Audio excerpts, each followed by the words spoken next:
What a great story. Thank you very much, Nathan. It's good to see you and your family are doing so well after everything you've been through. And he even was able to joke about that rough day that he had. Not one IED, but two.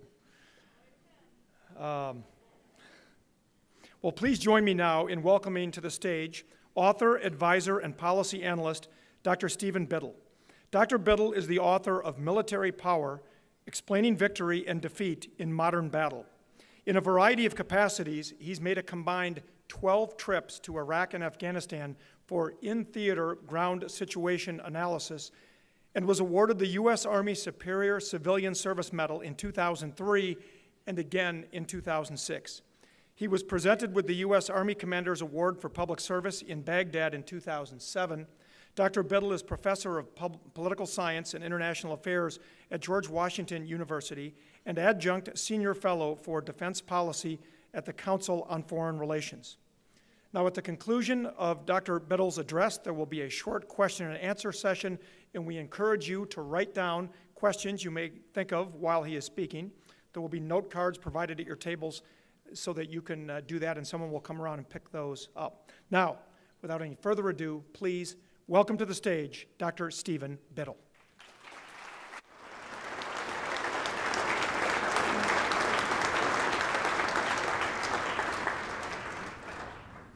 Thank you for that kind introduction.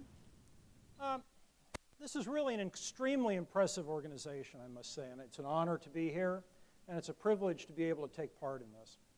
I was asked to talk about Iraq, Syria, and the problem of the Islamic State. And given that I was asked to talk about Iraq, Syria, and the problem of the Islamic State, I suppose I ought to. But in many ways, the strategic dilemmas that we face in dealing with this problem are not unique to Iraq, Syria, or the Islamic State. Many of the same underlying challenges that make this problem so controversial also obtain in Afghanistan. They also obtain in Libya, in Somalia, in Yemen, in Djibouti, in Ukraine. Much of the U.S. national security debate today turns on essentially the same set of underlying dilemmas, and those dilemmas emerge from the problem of real but limited U.S. interests around the world, and how you deal with the problem militarily of having threats to interests that you care about enough that you're not willing to simply walk away and ignore them, but they're not existential threats to the United States. They don't challenge our way of life, and it doesn't seem to anybody like it's worth sending 200,000 or 300,000 soldiers in order to deal with them. This gives rise to three generic strategic alternatives for dealing with these kinds of problems wherever we encounter them, and the problem is that none of the three strategic alternatives are satisfying. We could, in principle, overspend what the stakes seem to be worth to us. If we overspend what the stake appears to be worth, we at least have some reasonable chance of securing it, but it doesn't look to most people like what we spent to secure it was worth what we got. But we can do that. Alternatively, we can say, this isn't worth it. Right? We are not going to sacrifice the lives. We are not going to sacrifice the dollars. We are not going to commit American credibility to this problem. We are going to wash our hands of this and stay the heck out. If you do that, you sacrifice interests that, although limited, are real. And it is extremely difficult for American elected officials to simply walk away and watch American interests that are real be forfeit in parts of the world that are newsworthy and people read about in their papers every morning.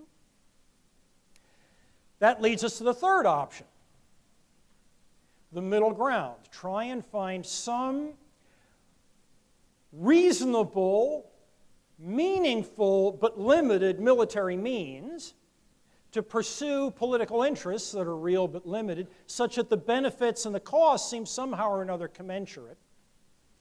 The trouble with this middle ground that most Americans naturally gravitate towards, and most elected officials instinctively move towards, is that mostly what it does is provide an opportunity to lose the stake, but to lose it more expensively. The famous 19th century Prussian military philosopher Karl von Clausewitz once said, "No one seeking to cross a wide chasm would begin by jumping halfway." And that's characteristic of many military problems, especially ones like Iraq and Syria and Afghanistan and Libya, Yemen, Somalia, and the host of problems that are facing the United States around the world today. What I'd like to do then, given this kind of basic problem set, is spend the rest of my time unpacking some of those claims and applying them in particular to the situation in Iraq and Syria. I'm going to start by laying out the argument for why I think the interests that we have there vis-a-vis the Islamic State are real but limited, and then talk about why the limited military means to pursue limited political ends work so badly. And the short answer for where that's going to go is they all achieve limitation by relying heavily on local allies and partners to do the heavy lifting for us, and especially to provide the infantry on the ground that our airstrikes and our training and our advising and our equipping can support without our having to provide the 100,000 to 200,000 ground soldiers to do that. And our interests never align with those of our local partners and allies in these kinds of situations for reasons that are not accidental, but in fact are systematic. And again, if we're good Clausewitzians, I assume that we're all good Clausewitzians here at MMAF. If we are good Clausewitzians, then we're all familiar with the great philosopher's central insight into the nature of war, which is that war is a means to a political end, and that no human activity is as fundamentally political as the waging of war. If we are engaged in a fundamentally political enterprise in which we are relying on allies whose political interests are systematically different from ours to do most of the work for us, we are going to find it a very frustrating enterprise. So let me now back off and explain the two key parts of this argument. Why our interests are real but limited, and what kinds of interest misalignment are undermining the kind of limited military campaign that we would like to conduct to kind of try and secure those interests without overspending them. So what interests do we have at stake in Iraq and Syria with respect to the Islamic State? There are lots of things that we would like for Iraqis and Syrians. We would like the countries to be at peace. We would like them to be governed democratically. We would like their leadership to be responsive to the will of the public. We would like the societies to be prosperous. We would like minority rights to be respected. These are things that we aspire to for any country in the international system. Surely we would want them for Iraqis and Syrians as well. Normally, though, when we're pursuing this kind of wider penumbra of aspirations that we hold for states in the international system, we don't pursue them by killing people. We would seek those kinds of goals through diplomatic engagement, economic activity, political representation. When you ask what kinds of U.S. interests in this part of the world might plausibly be worth killing in the name of the state, sacrificing our own people, taking the lives of others in order to secure, it's a smaller set, and it's basically threefold. The first of those interests, and the one most Americans talk about the most, is homeland security. The potential terrorist threat emanating from the Islamic State in Iraq and in Syria towards Americans. And it's a reasonable thing to be concerned about.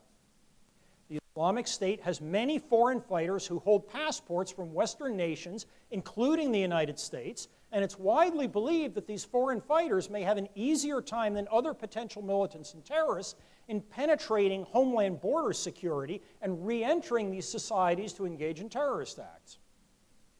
The Islamic State clearly means us ill. They've clearly engaged in important terrorist activity to date, largely but not exclusively in Europe. It is a reasonable concern that they may eventually do similar things to us.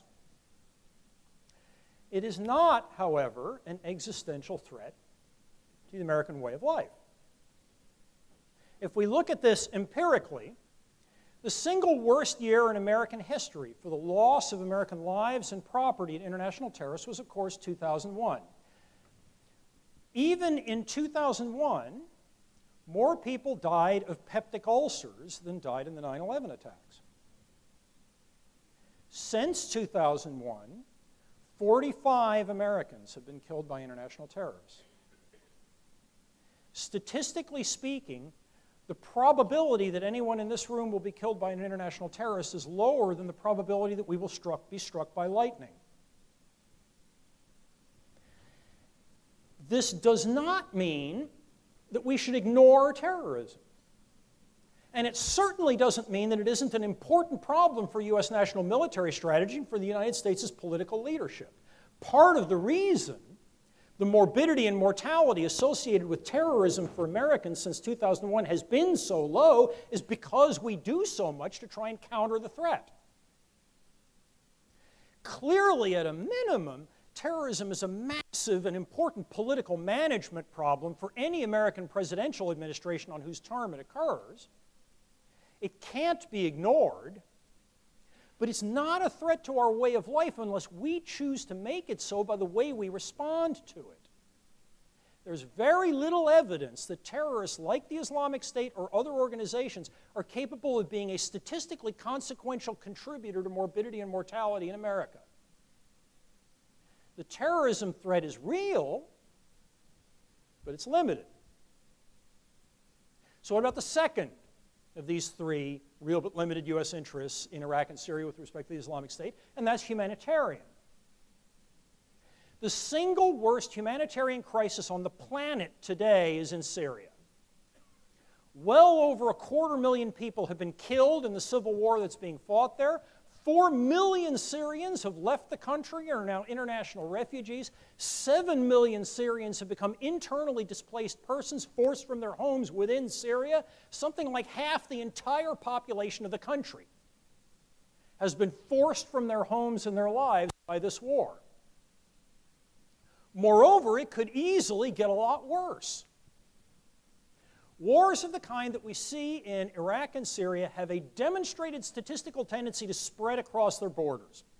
61 of 142 wars of this kind fought between 1945 and 1999 eventually spread across their borders in the form of receiving major military intervention by neighboring forces into the conflict. For the statistically minded among us, empirically, there's a probability north of 40% that this war could spread across its borders, and this war may be more likely to do that than most, inasmuch as a central casus belli in this conflict is a Sunni-Shia sectarian divide that runs throughout the Persian Gulf. Every major country in the region has an important division between Sunni and Shia, and in an important sense, the war in Syria is actually a proxy war pitting Sunni Saudi Arabia against Shiite Iran. It is entirely plausible that this war could eventually spread throughout the Persian Gulf if we're not careful, with humanitarian consequences that would dwarf even those seen today. There are real humanitarian stakes for Americans who care about human life in Syria. That said, the United States very rarely kills people for humanitarian reasons. Typically, when we use military power as opposed to other tools of state policy to try and address humanitarian problems, it's when humanitarian issues and realpolitik concerns dovetail. The humanitarian stakes in Syria are real and serious, but they're limited. So what about the third interest that we have at stake in this conflict? And that is the classic realpolitik interest of economic security. This war is taking place in the heart of the Persian Gulf, a part of the world that is unusually important to world energy markets in a time of unusual economic fragility worldwide. If this war spreads in a way that I've suggested it well might, you could easily end up with the entire Persian Gulf oil industry being sucked up in this conflict. Let us just do a thought experiment. Let us suppose that this war spreads and that it takes, before it ends, 50% of the Gulf Cooperation Council's oil production off the international market. The best industry analyses I've seen suggest that if you take 50% of the GCC's oil output off the international market, That's about 13 million barrels a day. That's about 15% of world production. You can expect that to roughly double world oil prices at the time if this occurs in a relatively short interval. The best macroeconomic assessments I've seen of the US economy suggest that if in a short period of time oil prices double, you can expect that to take about 3 to 5 percentage points of GDP growth out of the US economy. Depending on GDP at the time, 3 to 5 percentage points is somewhere in the neighborhood of $450 billion to $750 billion of lost US economic output. As we say in Washington, that's real money. Right? That is real Americans losing their jobs. That's real Americans losing their homes, being underemployed, being unable to send their kids to college. But it's not the Great Depression. We see 3 to 5 percentage point GDP swings all the time as a function of the normal business cycle. You could easily imagine an event like this tripping the United States economy from growth into recession, but we're not talking about something that could take us back to 1930. The economic stakes here are potentially quite real, but limited. So when you look across this array of stakes, none of them look like World War II. Why then can't we find some real but limited military means to deal with these problems at a price that looks like it's worth what we're paying for? And the problem is what we care about in the region is not what the regional powers care about in the region. So classically, the way the United States keeps our military interventions limited is we provide the air power, we provide the training, we provide the equipping, and we provide the advising, and somebody else produces the infantry on the ground. And the problem is our training and our equipping and our advising don't seem to produce the scale of improvement in those allied militaries on the ground necessary to defeat these threats. And the reason is what we intend when we do this is not what local regimes typically intend. Our purpose is equip this indigenous Iraqi military to defeat the Islamic State. Surely they want that too, right? After all, the Islamic State occupies Mosul. Until recently, it occupied Ramadi. It still occupies Fallujah, major parts of Iraqi territory. Surely the government wants to reconquer what it has lost. If we just provide them with the training and the equipment, they will go do this and they will defeat the enemy that we both care about. The American approach to the problem is focused on the external threat of the Islamic State. But if you look at the world through Iraqi Prime Minister Haider al-Abadi's eyes, the threat hierarchy looks very different. The primary threat for Haider al-Abadi is internal to the Iraqi regime. It is not external in the form of the Islamic State. In weakly institutionalized governing systems like Iraq, but also like Afghanistan, also like Yemen, also like Somalia, also like all of these other problem areas, you don't have a court system, a police, a disinterested, politically neutral army to adjudicate disputes among multiple armed elites, all of whom contesting for power, and all of whom have potential resort to violence if they don't get what they want. To create political order and stability in this kind of setting, Baghdad and not Washington, typically requires what political scientists refer to as a double balance. The balance of spoils different members of the elite can extract from society has to be roughly comparable to the balance of armed violence potential among their followers. If I am an Iraqi militia leader, and I think what I'm getting from the Iraqi government and the Iraqi society is kind of roughly what I could get by force of arms through my militia, I'm happy with the situation, I accept this, everybody is quiet and peaceful. If, on the other hand, I'm not getting my share of the pie, I have the potential to do something about it, and all of the other actors know this, and the most important of these armed, potentially violent elites within the society is the police force and the army. Right? Among the dozen or so armed militias in Iraq, the biggest armed militia is the National Army. Better equipped, somewhat better trained. To keep this kind of balance, all of the various members of the elite, including the Prime Minister Haider al-Abadi, have to believe that the army is not going to get too big for its britches and go wiping out all of these other militia leaders. They will go combine with each other and go to war to prevent this from happening. Now we Americans show up. And we say, you know, it'd be swell if instead of all these political cronies occupying all the senior leadership positions in this institution, we had disinterested, professionally trained technocrats. And we think all this corruption needs to be done away with.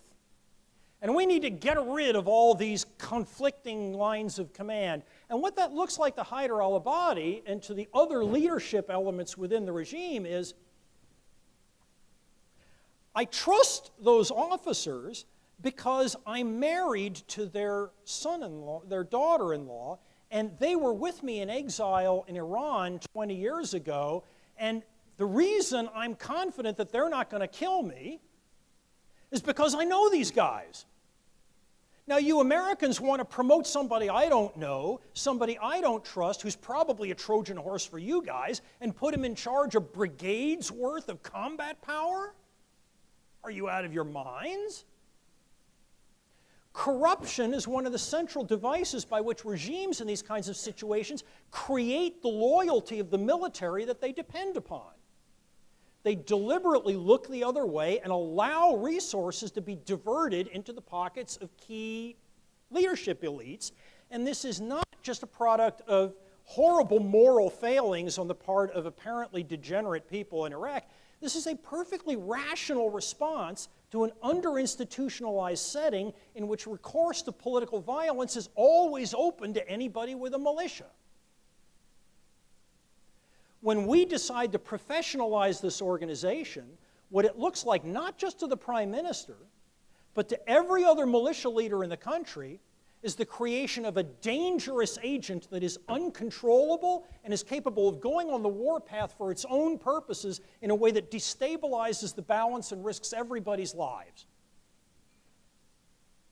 And the result of that is that we don't get much for our aid, and we don't get much for our training, and we don't get much for our equipping, and we don't get an organization on the ground that cares about the Islamic State the way we do. They have other concerns they have to worry about because of the institutional setting they're operating in.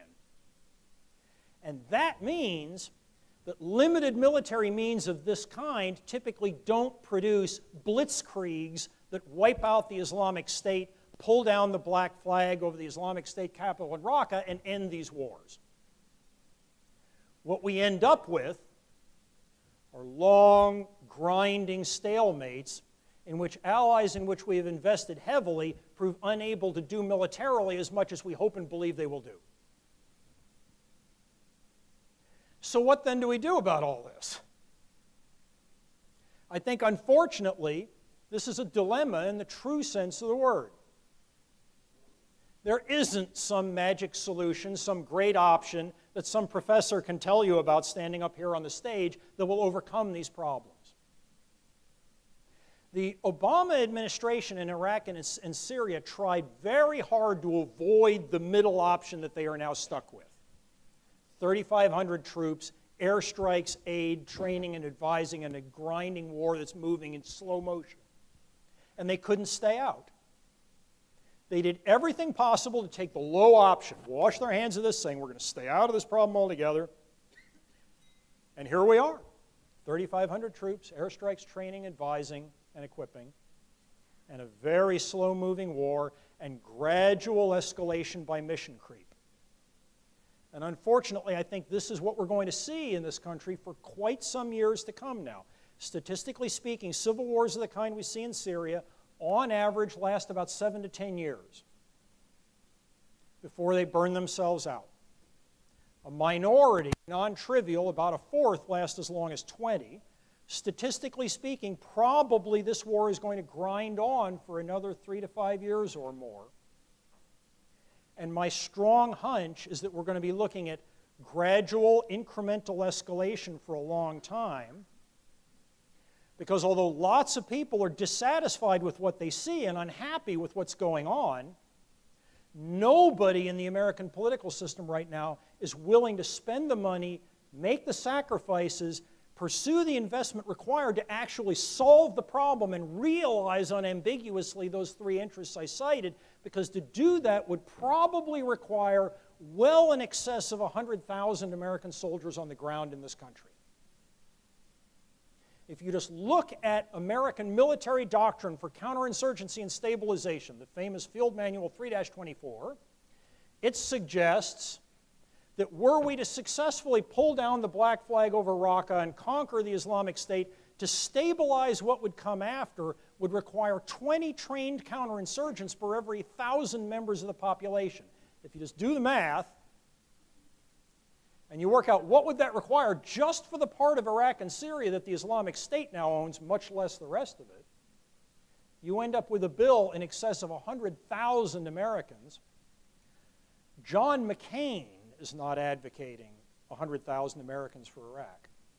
If John McCain and Lindsey Graham don't favor it, nobody does in Washington. There is no stomach for going to the overspend what it's worth and secure the stake option of those three I talked about. We're going to be stuck in the uncomfortable middle for a long time to come.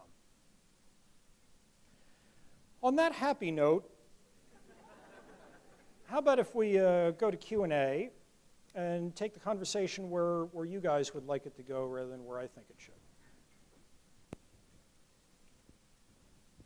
Oh, written questions. This is such an impressive organization. Much of what you touch on relates to the perception of terrorism versus the actual risk to the average U.S. citizen. Not to critique the Fourth Estate, but how do you think U.S. media could reduce this divide? It's an outstanding question, of course, and part of the problem is that terrorism is made for the media quite literally. The purpose of the strategic aim of terrorism is to terrorize, to make people fearful by doing things that create news coverage and that make lots of people aware of the deaths of a few. Cognitive psychologists tell us that human brain wiring tends to create an exaggeration in most people's understanding of the incidence of low probability events and a tendency to discount the incidence of high probability events. Low probability but very visible events like terrorism naturally tends to cause widespread exaggeration of its actual incidence. So I can stand here, speaking as a professor, and saying, please, when the next Islamic State attack occurs, don't cover it. Right? We would like you to completely ignore it. And that's crazy. That violates every law of journalism. It would be deliberate suppression of the news for political purpose. It can't happen. What I would like to see, I think, is not so much that the media stop covering it, but that the media also cover the incidence of it and the statistics of it and the context of it more than they do. Rather than 24/7, wall-to-wall coverage of every aspect of a terrorist incident and its instigators and their life history and how they got to Belgium and all the rest, I would like to see some context analysis stories that also talk about the broad problem of terrorism to accompany this event-driven coverage of the specifics that set it in a context that suggests that, in fact, it's an event that affects a few people in a tragic way. It's not an event that's likely to affect the great majority of people in any of these societies, and it's an event that is designed to goad governments into overreaction. The whole strategic logic of terrorism as a phenomenon is to use the news media to goad governments into suppressing this activity in ways that will create enemies of the United States and the West in countries like Syria and like Iraq, and will thus further the interest of the terrorist. I would ideally like to see the coverage involved make that point. And rather than saying don't cover stuff, I'd like the media to cover more and bring in more of the context to accompany the coverage of the specific event and the tragedy it brings. That would be my preference. Everyone, there's no cards and pens on your table if you want to fill out a question while Dr. Biddle's answering these other two. Oh. What is the most important lesson you think we can take from the first 5 years of U.S. military presence in the Middle East that can help us over the next 5 years? Oh, and there's more. What role do you see Iran having in the Middle East over the next 5 to 10 years? Okay, well, let me start with the first one. I think the central message is actually the one that I've been presenting. That the kinds of limited military means we want to use to deal with these situations are rarely going to be up to the job, and that if we actually are serious about the interests involved, we should pick our scenarios carefully, choose our fights carefully, and overinvest when we get involved at all. Rather than trying to solve a half dozen problems in a half dozen parts of the world in a way that doesn't actually solve any of them, I would prefer that we choose our theater, overinvest, and solve at least one problem, and that we recognize that to do this is going to be tremendously expensive if we're going to entertain the prospect. In Iraq in 2007, arguably we took the third big option out of the three that I described. We reinforced extensively. We were fortunate in doing so at the same time as a major realignment of most of the Iraqi Sunni insurgency at the time, in the form of what's sometimes been called the Anbar Awakening, which caused much of the insurgency to change sides and align with us.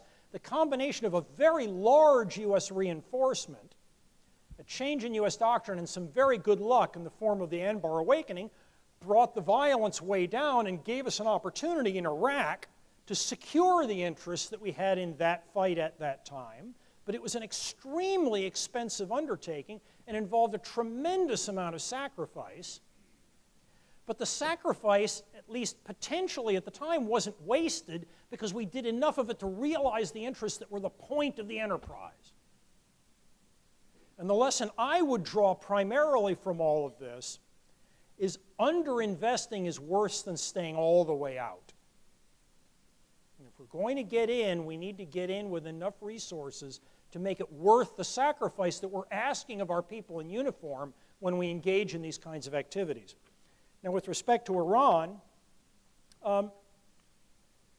many people in Washington view Iran as an implacable evil, intrinsically opposed to all things American in all respects.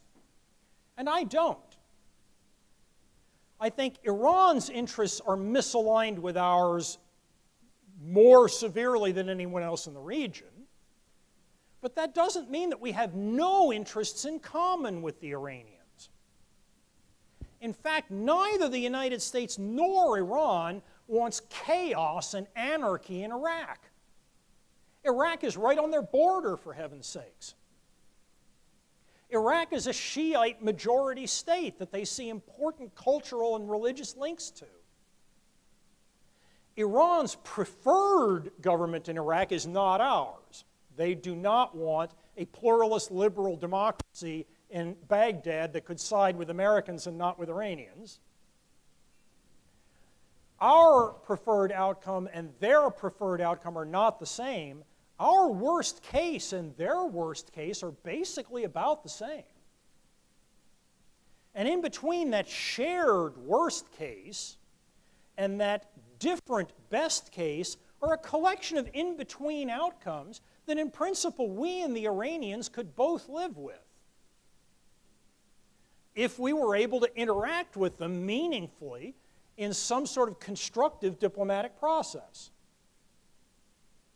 And arguably, if there's anything good to come out of the war against the Islamic State in Iraq, it might be that the Iranians dislike the Islamic State about as much as we do. And if you looked across the whole region and asked, of the various players involved here, who is most interested in destroying the Islamic State, we're number one. Iran is arguably number two.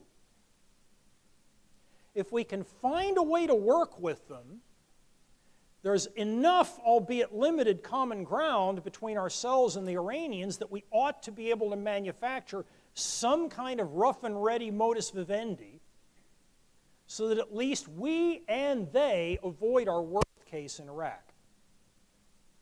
That's not to say that Iran isn't going to sponsor terrorism. That's not to say that Iran isn't going to impose our interests.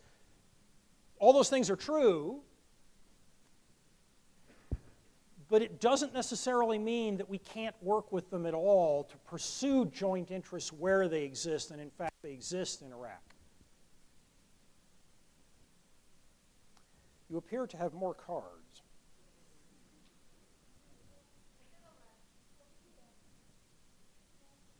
Oh, and there are cards over there too. We've got lots of cards. Well, I'm going to pick your card because I've picked his already. 5? Gracious.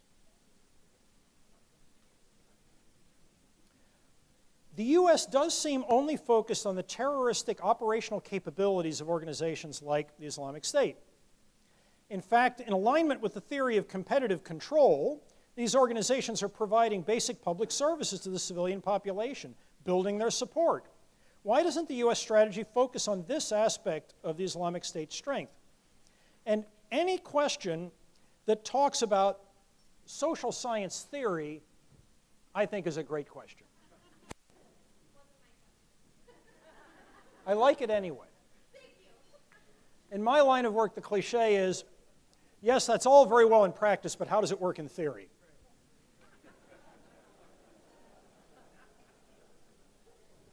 Now, with respect to the particular theory embodied in the question,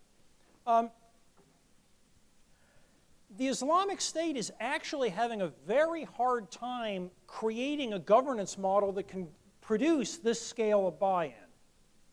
They have tried to do it. They have not succeeded very well.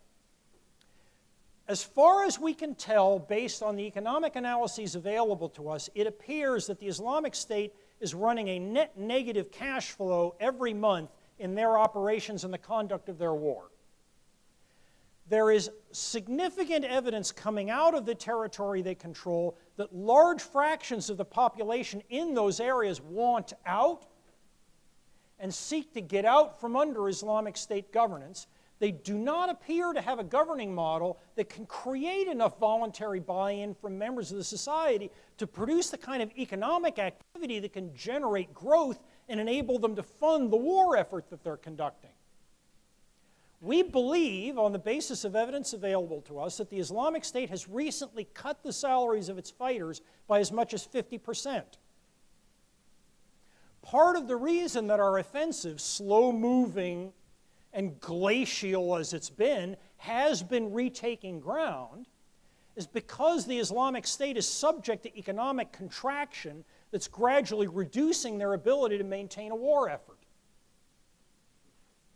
Now, in an important sense, what's going on across the region right now, in Syria, in Iraq, in Libya, in Egypt, potentially in Iraq itself, in the form of the Arab Spring, is the collapse of the governing model, Ba'athist nationalism, that prior to the Arab Spring had maintained a kind of rough and ready stability with some degree of reasonably sufficient buy-in from the governed and the policies of the government so that they could maintain political order and not have insurgency, civil war, chaos, and political violence.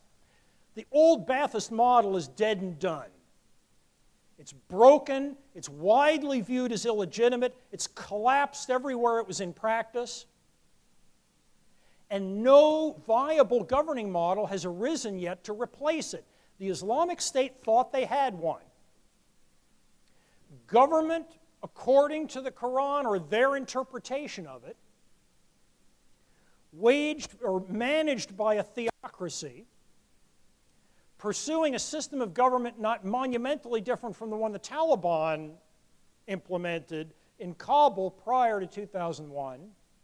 And everything that we can see suggests that this model doesn't work. It doesn't produce buy-in, it can't generate economic activity, it can't produce growth, it can't produce prosperity, and it can't manage a war for the long haul. One of the reasons I said I think this war will eventually burn itself out is the Islamic State does not have the ability to conduct it indefinitely with this governing model. So my sense is they have not succeeded in providing the kind of services to a civilian population that will build enough support to make their model sustainable. They want to, but they haven't. Eventually, some successor will arise that can do this. That's probably the way the civil war in Syria will end when it ends. Is some new governing model, not currently visible on the horizon, will rise up, prove to be viable, and prove to be a successor to Ba'athist nationalism, not visible at the moment, and the Islamic State ain't it. Time for one more, okay. Oh, this is a short one. How much has the Russian involvement in Syria impacted our involvement?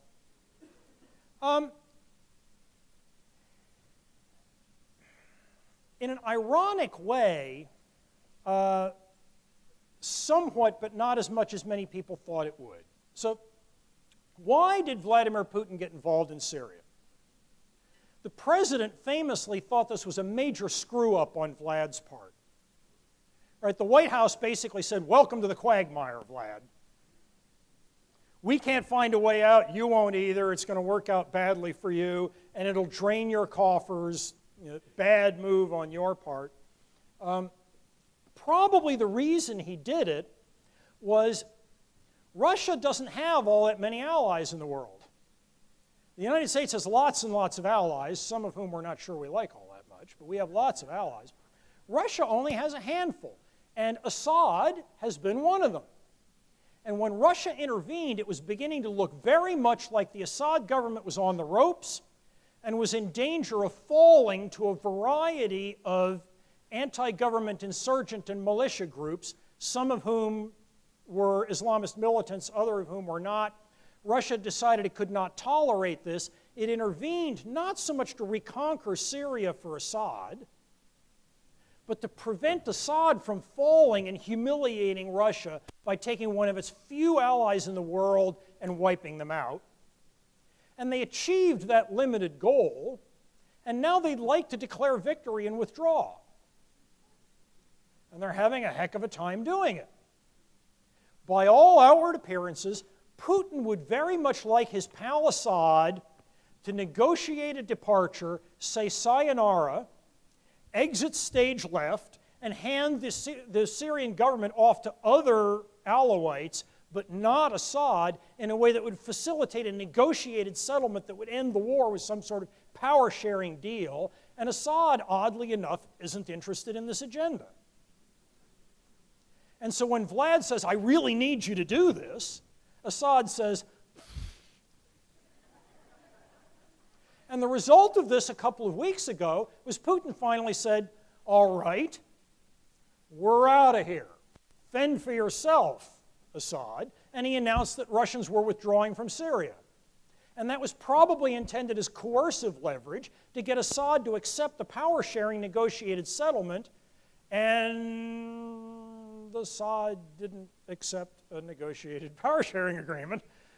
And Putin had just announced that he's going to withdraw, but he knows that if he withdraws, and Putin calls his bluff, and Assad calls his bluff, Assad falls, Russia looks bad, blast it, we can't do that. And so, in fact, there are lots of Russians still in Syria at the moment. It looks very much like Putin's relationship with Assad looks shockingly like our relationship with Haider al-Abadi. Both of these powers have real but limited interests in Syria. Both of these powers would like some real but limited military intervention that doesn't involve 200,000 Russian troops to realize their real but limited interests at a cost that looks proportionate. And it's those darn problems of interest misalignment with allies who don't want what you want that is bedeviling Vladimir Putin in the same way it's bedeviling us. And this isn't an accident. This is a structural, systematic problem of conflicts like this. So I don't think the Russian involvement transformed the conflict. I don't think it made Vladimir Putin into a giant among men who will now cause Russia to be astride the globe. I think it is probably being a massive pain in the neck that's draining his resources in a way that isn't sufficient for him to solve the problem and is going to be frustrating for Russians for a long time to come in the same way it's frustrating for us for a long time to come. Equal opportunity frustration in Syria and Iraq. Dr. Biddle, thank you very much for sharing your expertise with us. Dr. Biddle will be around after the formal presentation ends to answer other questions. We know there are quite a few more, as evidenced by this stack, as well as the stack that Paige has back there. So he will be around. Just in the interest of time, we're going to close them off right now, though. Dr. Biddle, thank you again for sharing your expertise on this very complex topic. Just in memory of speaking at our Minnesotans Military Appreciation Fund dinner, I'd like to present our thanks plaque and to recognize your contribution to us. Thank you. Very kind of you. Thank you. We'll save these questions for later. All right, thank you, Dr. Biddle. That was fascinating. I'll take some of that media critique to heart. And I agree with much of what you said, by the way. Our evening together is nearly done, but please join me in thanking all of our terrific speakers tonight. Let's have a round of applause for Barry and Nathan and Dr. Biddle. I think you'll agree that their insights and experience are invaluable, and I encourage everyone to share what you've heard tonight with your friends and family. I always learn so much at this event. Now, if you wish to support MMAF and make a donation tonight, you may do so in the donation box at a table outside the ballroom upon your exit. Also, I want to let you know Dr. Biddle's book, titled Military Power, Explaining Victory and Defeat in Modern Battle, will also be available for sale at a table just outside the ballroom, again, as you exit.